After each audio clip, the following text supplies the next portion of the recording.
Que no leemos, que nos la pasamos en el teléfono, los jóvenes todo el tiempo estamos escuchando estas frases y es por eso que hoy en Trending queremos tener esta conversación sobre la conexión entre la juventud mexicana actual y la cultura. Y por eso nuestros compañeros y compañeras reporteros se fueron a Ciudad Universitaria para platicar un poco al respecto. Esto es En Trending.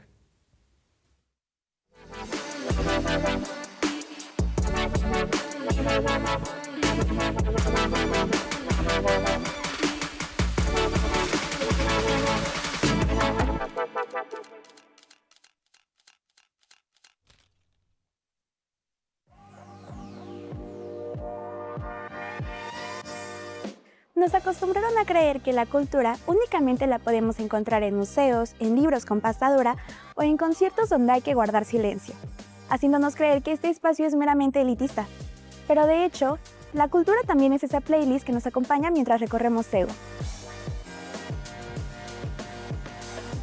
La UNAM, a través de la Coordinación de Difusión Cultural, exploró entre 2024 y 2025 cómo los jóvenes del bachillerato universitario viven, nombran y transforman la cultura en su día a día. El estudio reveló 4 cosas importantes. La cultura sí existe, pero a veces se siente lejana, como si los estudiantes fueran extranjeros dentro de su propio espacio. Como Andrea de la Prepa 4, quien nos dice que cuando piensa en cultura en la UNAM, piensa en Ciudad Universitaria. Y aunque nunca ha estado aquí, sabe que aquí se encuentra todo, aunque nunca ha sabido bien cómo acceder a la cultura. En los muros hay carteles, programas que nadie revisa o actividades que realmente suenan interesantes, pero desgraciadamente no encajan con los horarios estudiantiles. Eder, de Prepa 9, menciona que la UNAM tiene mucha oferta cultural, pero que depende del turno al que vayas el que puedas disfrutarla. Él dice que los compañeros que van en la tarde sienten que les tocan las obras y que por ello se tienen que inventar su propia manera de vivir la cultura. Hay un problema de acceso y apropiación del espacio. Para muchos estudiantes, participar implica trámites y permisos. A veces, incluso las actividades son lejanas a sus casas o demasiado caras. Mar de CCH Sur menciona que no es que los alumnos no quieran participar en actividades culturales, es que no siempre pueden. Hay actividades en horarios imposibles y si además tienen que pagar algo o salir de la escuela, se les complica. La cultura no siempre es accesible para ellos. La cultura, más que integrar, a veces reta. Se percibe como algo que exige saber antes de entrar, como si hubiera que tener cierto conocimiento previo para disfrutarla. Jorge, de Prepa 9, dice que la UNAM tiene cultura, pero que no es para todos. Él dice que la comunidad siente que existe un mundo cultural al cual solo tienen acceso las personas que saben de eso, pero que las personas que no tienen un conocimiento previo no saben ni por dónde empezar. Es por eso que él afirma que existe una barrera invisible entre los eventos culturales y los estudiantes.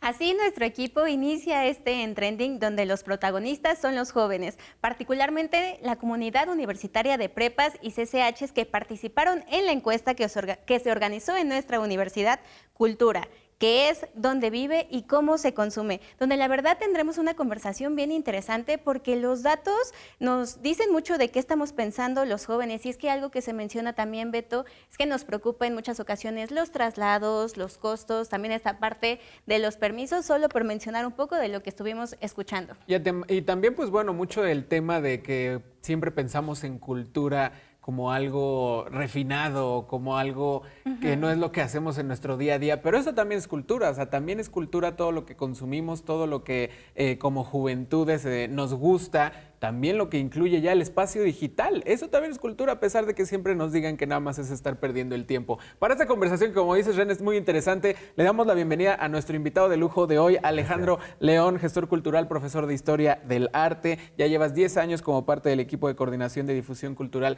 de la UNAM y también pues nuestro colega conductor aquí de Click Cultural, así que este lugar ya te lo conoces. Alex, bienvenido, qué gusto que nos acompañes. Muchas gracias, Beto, Ren, estoy muy feliz de estar aquí en Trending, soy muy fan del programa. No, y nosotros también, de su trabajo, claro. Muchas gracias. Pues qué gusto que estés aquí con nosotros, Ale, porque no hay mejor persona para que nos cuentes no solamente de cultura, sino también de cómo se vive esto en la comunidad universitaria y con los datos que ya revisaron de la encuesta.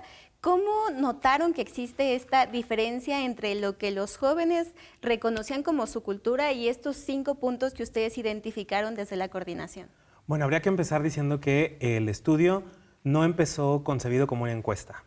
Realmente se pensó desde la Cátedra Internacional Inés Amor en Gestión y Políticas Culturales como un estudio socioantropológico que abarcara o buscara sobre las simbolizaciones, sobre los hábitos, sobre las posiciones, opiniones que tienen las y los adolescentes que estudian actualmente el bachillerato dentro de la UNAM. Y lo que arrojó esta observación, primero que fue, digamos, etnográfica y de observación participante con una metodología antropológica, de ahí sí que hicimos un cuestionario y el cuestionario arroja algunos datos y cifras interesantes. Todo el estudio tiene en este momento 3 documentos. Para hablar directamente de uno de ellos, que es el estudio el cualitativo, tendríamos que decir que para las y los jóvenes adolescentes del bachillerato, la cultura se vive exactamente como en 5 escenarios, en 5 condiciones. Uno de ellos tiene que ver con las tradiciones, con el folclore, o sea, el Estado nacional funcionó porque identifican que la danza regional, los textiles, ciertas actividades, por ejemplo el Día de Muertos, es algo identificado como netamente cultural. Hay otra que tiene que ver con el patrimonio y con lo histórico y como con esta gran carga de ser mexicana o mexicano. México es cultura, la universidad es cultura. El Castillo de Chapultepec. El Castillo de Chapultepec es cultura, el Museo de Antropología. Entonces, la identidad de lo mexicano es reconocido como un valor cultural. Lo otro tiene que ver con sus intereses, sus hobbies, lo que consumen, ven, producen, crean desde lo digital. Lo otro tiene que ver con lo que pueden expresar, pero también con lo que pueden conocer en el plantel del bachillerato. Por conocer me refiero al taller, la clase de teatro, de danza, o lo que armen en las plazas, en los pasillos, en los espacios públicos del plantel. Y lo último tendría que ver también con esta cultura, como hace rato decían en la entrevista, que es la cultura en mayúsculas, ¿no? Relacionada mucho con el arte. El arte es una expresión cultural, pero no es toda la cultura. Claro. Claro. Alex, pues con este panorama que nos das, ¿no? O sea, al final de cuentas, ¿qué es lo que les llama más la atención de estos resultados, de estas conversaciones con las juventudes? Sobre todo, entendiendo un poco que de repente existe como esta frase o este pensamiento de que a los jóvenes no les interesa la cultura, no les interesa leer demás, ¿no? Creo que el estudio nos deja muy en claro que les interesa, ¿no? Pero, ¿qué es lo que más les llamó la atención después de realizar este proceso? Que quieren hacer algo en colectivo, que se quieren encontrar, que apuestan por eso, por hacer, crear, expresar y conocer en grupo. Eso es particularmente interesante en este estudio. Otro de los aspectos es que no niegan el cuantioso valor de la tradición cultural ni de las artes, o sea, no niegan lo importante de ir a un concierto sinfónico o de ir al teatro. Sin embargo, refieren que a veces puede ser hostil, y por hostil es si no tengo el conocimiento previo para entrar a este recinto o a este espacio muy especializado de las artes, o si tal vez en mi contexto o en mi historia de vida eso no existió y eso puede ser una práctica desconocida. Entonces, lo que nos llama mucho la atención es que hay una prioridad o hay un interés hacia hacer cosas en un taller, a tener espacios de mediación artística, de sensibilización artística, y eso es algo profesional. No quiero decir con esto que quieran participar de un taller de manualidades como en un museo, porque no es eso, sino que la mediación implica que hay un conocimiento o un saber muy especial que puede resultarme desconocido, pero que las personas que están ahí se vuelven facilitadores y acompañantes, guías, para que mi experiencia cultural sea hospitalaria, ¿no? Sea cordial. Parte de estos datos que también revisábamos y nos compartían los chicos en la introducción estaban en que algunos de los obstáculos que los jóvenes encuentran para acceder a la cultura eran tan sencillos como conseguir permiso de sus papás. Sí. Esta parte de los traslados, Beto, sí. O sea, si eres una persona de la zona periférica, pues ya son 2 camiones, un metro. Entonces, estas eran como sus principales inquietudes. Sin embargo, en esta conversación que teníamos Beto y yo también pensábamos, bueno, es que cuando tienes 15 años y vives en México, pues también está el contexto de la inseguridad, del crimen organizado, también en el dinero, pues somos jóvenes, sobre todo en la etapa escolar, pues es muchísimo más limitado. Entonces, ¿cómo han pensado ustedes, después de obtener estos datos, hacerle frente a estas problemáticas que salen más allá de la cultura y que también responden a un contexto pues más sociopolítico, digámoslo así? Estructural. Bueno, pues en Cultura UNAM me parece que tenemos el gran reto, en principio, de reorganizar los tiempos para programar o que suceda una función de teatro, un concierto, qué sé yo. ¿Para qué? Para propiciar que los horarios sean seguros en los traslados. Algo que es muy importante y que a veces las personas no saben, las personas incluso que estudian dentro de la universidad, es que con su número de cuenta tienen derecho a un programa que se llama Puntos Cultura UNAM. La universidad garantiza el derecho al acceso a la cultura de manera gratuita para todas y todos sus estudiantes desde bachillerato hasta el posgrado, lo cual es una gran inversión que hace la universidad. Pero también otro de los retos es descentralizar, o sea, que no todo ocurra en el Centro Cultural Universitario aquí en Ciudad Universitaria, sino que también se vuelquen los esfuerzos hacia lo que ocurre en la Casa del Lago, en el Colegio de San Ildefonso, en Tlatelolco, en la Casa Universitaria del Libro, en el Museo del Chopo, que son estas sedes de Cultura UNAM que están alrededor de la ciudad. Y lo otro, que también creo que es muy importante, es seguir apostando desde Cultura UNAM por hacer presencia en planteles a través de estos talleres, a través de estas compañías artísticas que van a los planteles, porque si tenemos una gran comunidad estudiantil que sí quiere participar de la cultura dentro de la universidad, la que le puede ofrecer la institución, entonces la institución sí tiene estos esfuerzos y estos mecanismos para que suceda en tu centro escolar. Y entonces no tengas que invertir más tiempo de gestión, más permisos o más dinero. O sea, el punto es aquí pensar que la institución concibe a la cultura como un derecho. Alex, pues creo que es momento de hacer una pausa, Ren. Estamos teniendo una conversación muy interesante. También queremos seguir pues entendiendo, ¿no? Cómo desde la postura tanto universitaria, pero de resultado también de este análisis, los jóvenes pudieran sentir que la cultura es más cercana a ellos, no solo físicamente, sino como en el concepto. Pero nosotros vamos a hacer una muy breve pausa. No se despeguen, seguimos aquí en Trending.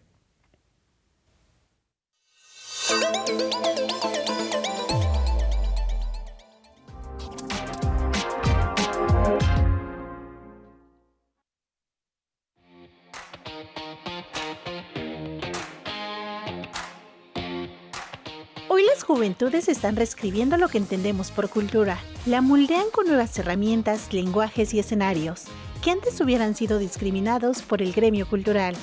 Este cambio no solo se trata de ver arte, sino de participar activamente en su creación. Para las y los jóvenes, la experiencia de crear importa tanto como el resultado final.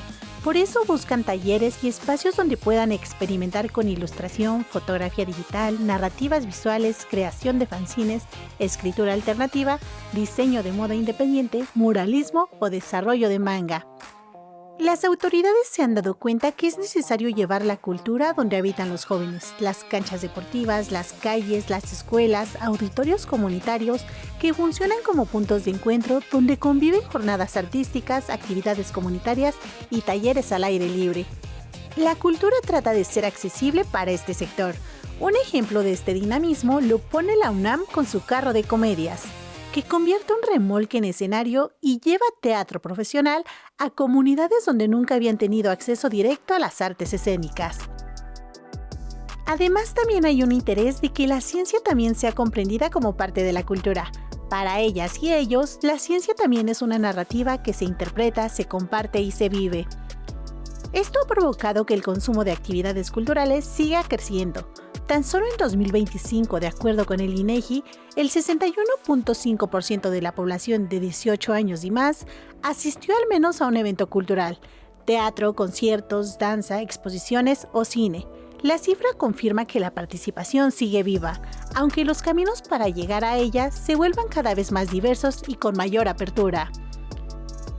Por eso la pregunta de hoy, y mirando al futuro, ya no es cómo se acerca a los jóvenes a la cultura, sino cómo su forma de vivirla redefine su significado.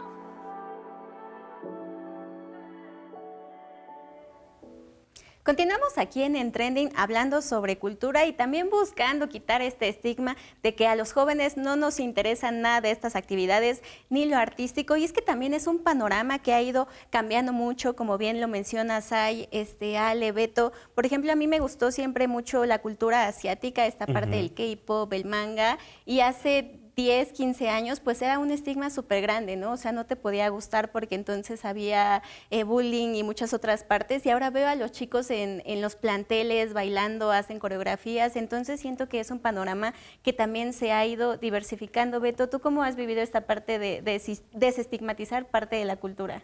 Pues sobre todo creo que para mí también ha sido esto de leer. Nunca me gustaba leer porque era como a fuerza. Ya lo hemos platicado en otro en Trending, ¿no? Que era como por lo que tenías que hacer en la escuela y te aventaban. No desestimo la calidad de ciertos autores, pero cuando tienes 12, 13 años en sexto de primaria o primero de secundaria, pues a mí me asustó la literatura. Pero eventualmente me gustó empezar a leer temas que me gustan los deportes, que me gustan reportajes de largo formato, o sea, ese tipo de cosas, pues también es leer y también es cultura y también es cultivar justamente pues esta necesidad que tenemos, sin necesariamente estar con los clásicos, con esos temas que siempre se siente como tarea, siempre se siente como, ay, la tarea que te deja el profe en la secundaria. Y que son conversaciones que hemos abierto, ¿no? O sea, los jóvenes hemos dicho, ay, es que a mí me gusta esto, yo quiero que también se hagan talleres de esto. ¿Tú cómo has visto esta parte de algo que a ti te gustaba y que ahora los jóvenes viven de manera distinta, Ale? Bueno, en mi época de estudiante en la preparatoria no existían las redes sociales, ¿no? Ya estaba el internet, pero no existían las redes sociales. Entonces, pienso que eso es un terreno que para mí es novedoso en términos del ejercicio cultural y del acceso cultural. Es decir, es una generación muy autodidacta, muy autogestiva, en la que no hay límites en términos de si quiero conocer algo, hay acceso a ese saber, a ese conocimiento, a esa expresión. ¿Qué parecería que es importante impulsar? Creo que hacer presencia de otras maneras y también impulsar criterios para discernir sobre cuándo una información o algo que sucede en redes sociales o que está en la red, en la web, no necesariamente es tal vez verídico o certero. Eso es por un lado. Lo otro que me entusiasma mucho en el estudio es que se nota que sus hábitos culturales y sus intereses, el K-pop, el fandom, hacer algo en Wattpad, o sea, no sé, el Discord, los videojuegos, ese tipo de lenguajes, cuando hacen cosplay, cuando se disfrazan, cuando lanzan una reta de un jam de poesía o hacen, qué sé yo, simplemente improvisaciones o hacen escritura colectiva. Esas expresiones y manifestaciones se notan en los planteles del bachillerato, en los muros, en los espacios públicos, en los grupos de amigas, de amigos, en los salones, qué sé yo. Entonces yo veo que son generaciones muy expresivas. Y otro de los puntos que a mí me gusta, que la universidad está retomando desde Cultura UNAM, por ejemplo, son estos espacios dedicados al voguing, estos cursos o talleres de danza, que no es ballet o de escritura, ¿no? Cuando a veces un taller de escritura decías, Dios mío, me va a tocar aprender la regla ortográfica, gramatical, de sintaxis, y aquí no es así. Entonces creo que eso es lo que más me gusta y me sorprende. Y Alex, ¿cómo ha sido esa evolución? Ahorita lo presentabas tanto desde tu experiencia como estudiante y ya hacia tu posición ahorita en Cultura UNAM, pues ¿cómo ha sido esa evolución? O sea, ¿cómo ha sido tal vez ese proceso de adaptación desde la institución, de entender qué es lo que quieren y qué es lo que disfrutan y qué es lo que entienden los jóvenes como cultura? Es un proceso complejo, pero es un proceso en el que la institución Cultura UNAM está abierta a encontrarse con las y los alumnos. Hay muchos programas ahora dedicados a hacer contacto con estudiantes. Por ejemplo, el MOAC está por lanzar ya el programa AVE UNAM, que es Arte, Vinculación y Experimentación. Y es trabajar con un artista o una curadora o curador, un grupo de trabajo para hacer o conformar una pieza para el plantel. Eso es un reto grande, ¿no? Porque el arte contemporáneo o el arte actual siempre pues es visto como la élite de las élites. Sí, ¿no? La complejidad, ¿no? Que también trae el tema. Eso, o es muy teórico. Veo también, por ejemplo, grandes esfuerzos de la dirección de danza por hacer presencia con la Cátedra Gloria Contreras, con hacer estas intervenciones colectivas y coreográficas, o la DAJU, que es la compañía de danza juvenil universitaria. están las islas de la lectura de Universo de Letras. También hay esfuerzos donde jóvenes ejercen profesionalmente las artes y la cultura, como Piso 16 o la Academia de Música Antigua, la OJUEM, que es la Orquesta Juvenil Universitaria, donde estas iniciativas juveniles como también Corriente Alterna, que es la Unidad de Investigaciones Periodísticas, hacen demostrable a jóvenes más jóvenes, digamos de entre 15 y 19 años, que es posible vivir de la cultura, que es posible hacer arte profesionalmente. O sea, si lo ven más cercano. Yo, por ejemplo, si tuviera 18 años en este momento y estuviera viendo la tele y los veo a ustedes, digo, sí es posible que yo pueda estar en la tele de la UNAM. Entonces, claro, eso es importante, ¿no? Que Cultura UNAM no ha dejado de tener esos esfuerzos de hacer presencia y demostrar que la cultura es un día a día, es una práctica social. Y con el reto que representa, pues como dices, cada vez las comunidades se expanden más, este acceso a la globalización, pues ahora nos gustan cosas de Corea, de Japón, algo nunca antes imaginable, y entonces pues surge la conversación, ¿no, Beto? Que nos compartían los chicos en el estudio, de que a ellos les gustaría que la cultura se sintiera como parte de su día a día. Ya nos compartías esto de tal vez llevar más actividades a los planteles que no le representen un traslado, pero ¿qué otras conversaciones han tenido al respecto de cómo es este reto de que los jóvenes no sientan la cultura como algo lejano, sino justo como que ocurre todo el tiempo en todas partes? Bueno, yo creo que ahí el gran reto es reconocer que hay que hacer gestión cultural también en las redes sociales. La divulgación y la difusión en la red social que tú gustes, sí, en lo digital. En lo digital tiene sus propios retos y sus propios lenguajes, ustedes lo saben. O sea, una red o dos redes que ya no son para jóvenes es, por ejemplo, Facebook y Twitter o X actualmente. Eso ya, ya no. O sea, yo me la paso ahí ya. En realidad es Instagram, TikTok, pero hay otras redes que tal vez yo ni siquiera conozco, ¿me explico? Entonces, ahí debemos de volcar ciertos esfuerzos para que sean espacios de expresión, de difusión, que conecten, ¿no?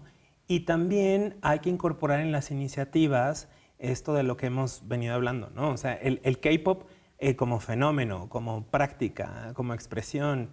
Y en el estudio, por ejemplo, se marca una necesidad también de que existan espacios donde ellas y ellos puedan mostrar su trabajo o su experiencia. Entonces, tal vez el festival del CCH armando, no sé, una presentación de diseño de modas, tal vez la muestra teatral como el FITU, ¿no? De las diferentes prepas y bachilleratos, tal vez una exposición de un taller que se armó entre estudiantes de pintura o de escultura. Eso puede funcionar porque quiere decir que la cultura está abierta a todas y a todos, ¿no? O sea, entonces son esos dos grandes retos, yo creo. Uno de ellos es hacer presencia en la digitalidad, ¿no? Con los lenguajes jóvenes, pidiendo a jóvenes que asesoren eso también. Y lo otro es, cuando tengas presencia en planteles, o si no haces presencia en planteles, permitir que existan estos espacios. Si no lo permites, de todos modos lo van a autogestionar, ¿eh? Claro. Las juventudes en la UNAM siempre sabemos que saben cómo tomar un espacio para expresarse. Claro, mencionar también, Ale y Beto, que más allá de que los jóvenes puedan ver este programa, cualquier que sea gestor cultural, etcétera, pues puede encontrar toda esta encuesta con los resultados y la voz de los jóvenes en internet completamente gratuito, Beto. Sí, aquí la tenemos, mira, uno de los ejemplares físicos, pero como bien dices, Ren, cultura, que es donde vive y cómo se consume, es un muy buen, un muy buen compilado para entender qué está en las mentes de los jóvenes, en este momento, sí en la comunidad universitaria, pero bueno, sí, evidentemente la comunidad universitaria siempre es un muy buen parámetro de nuestra sociedad mexicana, por lo menos aquí en la capital. Alex, pues estamos llegando al final de nuestra entrevista. Ha sido un placer que nos hayas acompañado, que nos des este panorama, ¿no? O sea, esta explicación de todo lo que podemos entender de esta encuesta, de este trabajo sociológico, antropológico. Yo me quedo sobre todo con eso, ya para concluir, que dices, ¿no? Estos últimos dos puntos, tanto que los jóvenes, me voy a robar un término de nuestra carrera de Ciencias de la Comunicación, somos prosumers, o sea, no solo somos consumidores, sino somos productores de cultura. Y pues sí, el mundo digital también. O sea, el mundo digital también es una realidad. Muchos chicos lo dicen aquí, pues es que no pierdo el tiempo en mi teléfono, esa es mi vida, o sea, esa es donde genero mi identidad. Entonces, esos puntos me parecen muy importantes. Alex, te agradecemos mucho que hayas podido estar con nosotros aquí en el Trending. No, hombre, yo a ustedes. El estudio está disponible, los 3 documentos públicos están disponibles en la página web de la Cátedra Inés Amor. Está el estudio socioantropológico, está el cuestionario digital y está la, esta etnografía visual de lo que sucede en planteles. Algo que es muy importante es este estudio, más allá de una encuesta, lo que nos revela es cómo la experiencia cultural debe de ser participante. Entonces, las y los jóvenes están pidiendo participar. Así es que muchísimas gracias, chiques. Ale, pues muchísimas gracias. Ya tenemos ahí un recurso no solamente para los jóvenes, sino también para cualquier persona que esté buscando crear un espacio en el arte para saber qué estamos pensando, qué estamos sintiendo y cómo estamos viviendo los jóvenes la cultura. Nosotros llegamos al final de este En Trending, pero recuerden que nos encontramos todos los miércoles en punto de las 20:30 horas, con repetición los sábados a las 19 horas por el 20.1, la señal de TV UNAM, y también esta emisión y todas las anteriores disponibles en el canal de YouTube de la televisora. Beto, un gusto. Nos vemos.